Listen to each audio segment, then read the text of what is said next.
కేంద్ర రాష్ట్ర పాలకులు కార్మిక సంస్కరణలు పేరుతో కార్మిక సంఘాలను ఎత్తివేసి కార్మిక లోకానికి అన్యాయం చేస్తున్నారని, దీన్ని తిప్పికొట్టాలంటే కార్మికులందరూ ఐక్యంగా ఉండాలని సిపిఐ జిల్లా కార్యదర్శి తాటిపాక మధు పిలుపునిచ్చారు. ఆదివారం ఉదయం స్థానిక సిపిఐ కార్యాలయంలో కూరగాయల సెక్షన్ 22వ మహాసభ జట్ల సంఘం అధ్యక్షులు కుండ్రపు రాంబాబు అధ్యక్షతన జరిగింది. ముందుగా పౌర హక్కుల సంఘం రాష్ట్ర గౌరవ అధ్యక్షులు ముప్పాల సుబ్బారావు మాట్లాడుతూ, బీజేపీ మదోన్మాద ప్రభుత్వం రాజ్యాంగాన్ని మార్చాలని చూస్తుందని, లౌకిక అనే పదం తొలగించాలని చూస్తుందని ఆయన విమర్శించారు. సిపిఐ జిల్లా కార్యదర్శి తాటిపాక మధు మాట్లాడుతూ, గత 10 సంవత్సరాలుగా హోదా కోసం సిపిఐ పార్టీ పోరాడుతూ ఉందని అన్నారు. సిపిఐ ఏఐటియుసి రాష్ట్ర కోశాధికారి బివి కొండలరావు మాట్లాడుతూ, జట్ల సంఘంకి రాజకీయ ప్రాధాన్యత ఉందని అన్నారు. పోరాటాల్లో కాకుండా సామాజిక సేవల్లో ముందుండాలని అన్నారు. ఈ కార్యక్రమంలో జట్ల సంఘం ప్రధాన కార్యదర్శి సప్పారమణ, గవర్నింగ్ బాడీ సభ్యులు దేముడు బాబు, వెంకట్రావు, బాలకృష్ణ, ఎడ్ల అప్పారావు, సత్యనారాయణ, రాము తదితరులు పాల్గొన్నారు. ఈ నగరంలో రౌడీ షీటర్లు ఎవరైతే ఉన్నారో రౌడీ షీటర్లని చట్ట సంఘానికి పిలిచి కట్టేసి వాళ్ళని ఒక దారిలో పెట్టిన చరిత్ర చట్ట సంఘాలకు ఈ రాజకీయంలో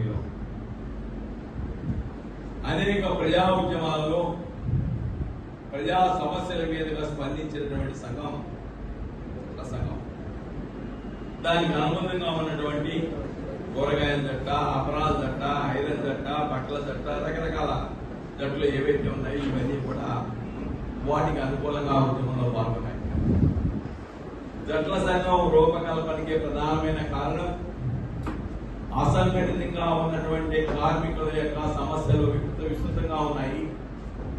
ఈ అసంఘటితంగా అక్కడక్కడ ఉన్నటువంటి కార్మికులందరినీ కూడా ఒక సంఘంగా రూపకల్పన చేసి వాళ్ళ సమస్యల కోసం పోరాటం చేసి తమ కనీస హక్కులని, కనీస కూలిని సాధించుకోవాలనే ఒక ప్రధాన లక్ష్యంతో రూపొందించారు. మేసా సత్యన్న గారు తొలిసారిగా సిపిఐ జిల్లా సహాయ కార్యదర్శిగా ఎప్పుడు కార్యాలయం లేని కూడా తొలిసారి ఆయన ఈ జట్టు సంఘం ప్రెసిడెంట్ కి జిల్లా సహాయ కార్యదర్శి ఇచ్చారు.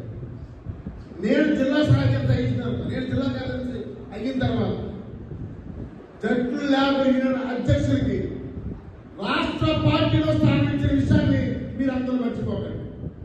ఎప్పుడు కూడా నగర కార్యదర్శి మాత్రమే రాష్ట్ర కౌన్సిల్లో ఇస్తారు. కానీ నేను అంతకు ముందే నారాయణ గారికి, రామకృష్ణ గారికి చెప్పాను, నేను జిల్లా పార్టీ సెక్రటరీగా చేయాలన్నా, ఏ కార్యక్రమం చేయాలన్నా, దండన చేయాలన్నా జట్టు సంఘం లేకుండా చేయలేను. అందుకని జట్టు సంఘం వచ్చేసిన రాంబాబు గారికి సిపిఐ చైర్మన్స్ ఇవ్వాలని చెప్పాను. ఆ విధమైన గౌరవస్థానం కూడా మీకు ఇవ్వడం జరిగింది.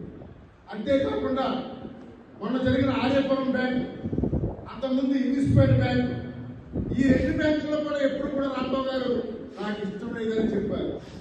రాజమండ్రి టౌన్ కార్యవర్గంలో కానీ లేదా జిల్లా సెక్రటరీ రాజమండ్రిలో కానీ ఆయన ఏ రోజు కూడా పదవి మీద ఎప్పుడు ఆశలేదు. నేను అందుకనే నేను రాంబాబు గారు థ్యాంక్స్ చెప్పట్లేదు. ముందుగా రాంబాబు లాంటి అమూల్యమైన వ్యక్తిని నాకు ఇచ్చినందుకు